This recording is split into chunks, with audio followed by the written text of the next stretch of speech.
Eu sou o professor Marcos, esse é o nosso História da Filosofia em Casa. Hoje nós vamos continuar falando um pouco sobre a filosofia medieval, entrando no momento em que, de fato, vai haver a conciliação entre fé e razão. E essa conciliação entre fé e razão acontece principalmente dentro da patrística, cujo principal expoente vai ser Santo Agostinho. Bom, segundo o Nicola Bagnano, quando a gente vai falar a respeito da patrística, nós estamos falando aí, no caso, numa tentativa de elaboração doutrinal de crenças religiosas, tá, do cristianismo e na tentativa de defesa contra ataques aí de pagãos e das próprias heresias, entendendo que a ideia de heresia é tudo aquilo que confronta os dogmas da religião cristã, do cristianismo em si. A patrística, ela vai avançar e vai ser a grande responsável pela indissociação entre religião e filosofia, tá? Para os pensadores da patrística, para os grandes padres da igreja, digamos assim, entre eles o próprio Santo Agostinho, a religião cristã, ela é a forma que se expressou de maneira, ela é a expressão íntegra e definitiva da verdade filosófica que surgiu no mundo grego. Só que para eles, no mundo grego, essa verdade foi percebida de forma incompleta, imprecisa, principalmente pelo grande fato de que os gregos não tiveram oportunidade de conhecer Jesus Cristo encarnado. Segundo agora o Nicola Abagnano, tá? A razão que se fez carne em Cristo e se revelou plenamente aos homens na sua palavra é a mesma que inspirava os filósofos pagãos, que procuravam traduzi-las em suas especulações, mas de uma forma imperfeita, porque eles não tiveram oportunidade de observar, né, Jesus Cristo encarnado. Então, quando a gente cita, né, o famoso Santo Ambrósio, um dos grandes doutores da igreja, toda a verdade, dita por quem quer que seja, é do Espírito Santo, é a indistinção entre fé e razão, tá? Que vai se chegar e que vai se atingir através da patrística.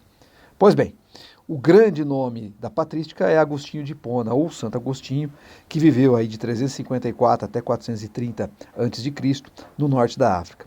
O Aurélio Agostinho, que é o seu nome original, ele era filho de um funcionário graduado do Império Romano, juntamente com, né, uma mulher chamada Mônica, que é a primeira da família a se converter ao cristianismo. Tá? Ele vai ter grandes influências do maniqueísmo, que é uma doutrina filosófica no qual você contrapunha bem e mal como forças contrárias e antagônicas, tá? E ele também vai ser muito influenciado pelo neoplatonismo, tá? Obras principais de Agostinho de Hipona, A Cidade de Deus e Confissões. E é muito interessante quando a gente vai falar a respeito de Agostinho, o fato que ele está num universo no qual o cristianismo, dentro dos grupos, das classes sociais, digamos assim, do qual que ele fazia parte, era visto como uma crendice. Do ponto de vista da negação que havia naquele momento, da perspectiva de você poder compreender a partir dos filósofos clássicos da Grécia, tá? Então, a ideia do conhecimento que vem da religião era da verdade revelada, superior a todas as outras, inclusive, né, toda e qualquer forma de especulação. Como nós já vimos num vídeo anterior, tá? Para os primeiros cristãos, fé e razão são inconciliáveis e não há necessidade de qualquer conciliação. Agora, no momento em que o Santo Agostinho está vivendo, é o momento em que você começa a ter uma aproximação e uma indistinção entre ambas, tá? Agora, a questão fundamental que se discutia naquele momento era o seguinte: como é que pode, né, a noção de Deus onipotente, onipresente, né, todo bondade, como é que pode existir o mal? Qual que é a materialização? Qual que é o significado do mal nesse momento? Tá? Então é dentro dessa lógica que vai operar o Santo Agostinho, que tem uma vida bem interessante. Ele, na sua juventude, se casou ele viveu em concubinato com uma mulher de classe inferior. Com essa mulher, ele teve um filho chamado Adeodato, né, que o acompanhou durante algum momento da sua vida. Ele perde esse filho morre, né, e aí ele passa a se converter. Vocês todos devem conhecer aquele autor, Jostein Gardner, que escreveu O Mundo de Sofia. Ele também escreveu uma obra, né, que supostamente ele teve acesso a uma carta, né, de uma mulher chamada Flória Emília, né, que seria a amante do Aurélio Agostinho. A obra chama-se Vita Brevis e é bastante interessante o que esse texto traz. Mas seja como for, o Santo Agostinho ele está envolto dentro de uma perspectiva de uma formação clássica, do qual a classe social do qual ele faz parte tem acesso, com relação a concepções neoplatônicas, que é esse resgate justamente, concepções maniqueístas da oposição entre bem e mal, né? Da discussão aí no caso do caráter da onipotência e da onipresença divina e a questão da existência do próprio mal em si e das próprias concepções cristãs do qual ele tem acesso e também vai fazer parte, tá? As obras principais que nós vamos ter em Santo Agostinho são Cidade de Deus, tá? E Confissões. Bom, vamos lá. O que nós temos que entender é que falar de Santo Agostinho é falar sobre o pensamento, né, o pensador dentro da cristandade, que vai realizar um processo de conciliação entre fé e razão. É ele, em última análise, que vai cristianizar a figura de Platão. Platão é cristianizado por Santo Agostinho. Bom, e para isso é importante a gente resgatar um pouco do que Platão nos colocou. Platão, ele produziu uma filosofia dual na existência de dois mundos, né? O mundo físico, sensível, equivalente às sombras do fundo da caverna, e o mundo inteligível das ideias que você, tá certo? Né? Tá em contato com ela antes de nascer e que você se esquece de tudo quando você é aprisionado ao seu corpo. A dualidade platônica está presente nos argumentos, né, do Santo Agostinho, tá? Então, se o mundo físico, tá, é um mundo, uma cópia imperfeita do mundo que é perfeito, é eterno e imutável, que é o mundo das ideias, e que é o mundo inteligível, esse mundo inteligível é percebido pelo Santo Agostinho como o mundo das ideias divinas. O mundo físico, o mundo corpóreo, é o mundo do erro, é um mundo, uma cópia imperfeita, e é um pulinho para que ele vai definir como o mundo do pecado. A dualidade que nós temos entre, né, mundo sensível e mundo inteligível é uma dualidade que é perfeitamente possível de ser entendida como a dualidade corpo-alma, trevas-luz.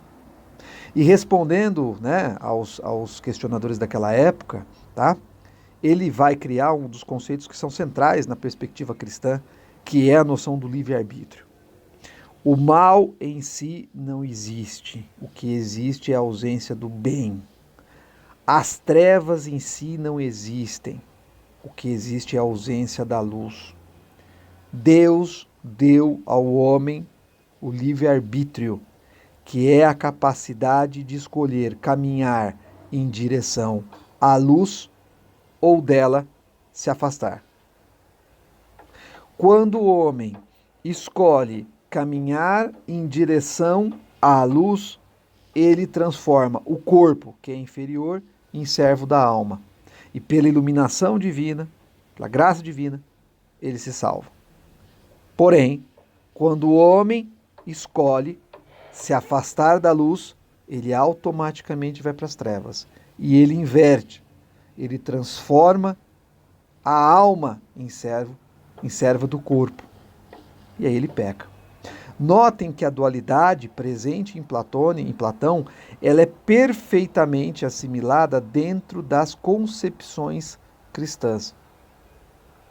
Então, se eu pergunto para a maior parte de vocês, né, que assiste esse vídeo e que é cristão ou que cresceu dentro de uma perspectiva de ensinamento cristão, o que é mais importante, alma ou corpo? É evidente que é a alma. Por quê? Porque nós temos a dimensão de que o corpo, morada da alma, ele tem um caráter transitório. Ele desaparece, ele acaba, ao passo que a noção da alma, ela é imortal. Pela iluminação, o homem recebe de Deus o conhecimento das verdades eternas, que são superiores a todas as outras e não precisam de qualquer forma de comprovação. Ainda que a razão, ela explique e permita a compreensão dos mistérios de Deus, tá? A fé, ela independe de qualquer forma de explicação. Eu creio para que eu possa entender a explicação racional, ela é possível e ela torna factível as verdades da fé. Mas as verdades da fé, elas independem de toda e qualquer forma de justificação. Então, o conceito central de Agostinho é o livre-arbítrio. Deus deu ao homem a capacidade de escolher ir em direção à luz, personificação, aí no caso do mundo das ideias divinas, eternas, perfeitas e imutáveis. Tá? Então Deus deu ao homem o caminho de escolher caminhar em direção àquilo que é eterno, imutável, perfeito, a própria metáfora da salvação, ou dela se afastar. Não é que as trevas existem, não é que as trevas, o mal tem capaz, não. O que existe é o livre-arbítrio. Quando você escolhe se distanciar da luz, automaticamente você vai para as trevas. A escolha, efetivamente, ela é sua, tá? Então a dualidade luz, trevas, corpo e alma, ela é precisa nesse aspecto. O corpo, ele é visto como algo menos importante. E quando você segue os dizeres do corpo, efetivamente você se afasta do caminho da luz. A noção de pecado, portanto, está diretamente associada a quando você subverte a ordem natural das coisas. A alma está acima do corpo, né? A luz está acima das trevas. Agora, como é que eu posso explicar a existência do mal se Deus é eminentemente bom? O mal não existe, o que existe é a ausência do bem. Deus deu ao homem o livre-arbítrio, que é a escolha que ele vai fazer, consciente e racional, entre ir em direção à luz ou dela se afastar. Em Santo Agostinho, portanto, a gente percebe de maneira muito clara a cristianização de Platão. Base, portanto, do pensamento filosófico medieval é essa conciliação que nós temos entre verdade e fé, tá? E como disse Santo Ambrósio, toda verdade, dita por quem quer que seja, é do próprio Espírito Santo. Eu sou o professor Marcos, esse foi o História da Filosofia em Casa. Eu espero que vocês tenham gostado. Um grande abraço a todos, até uma próxima.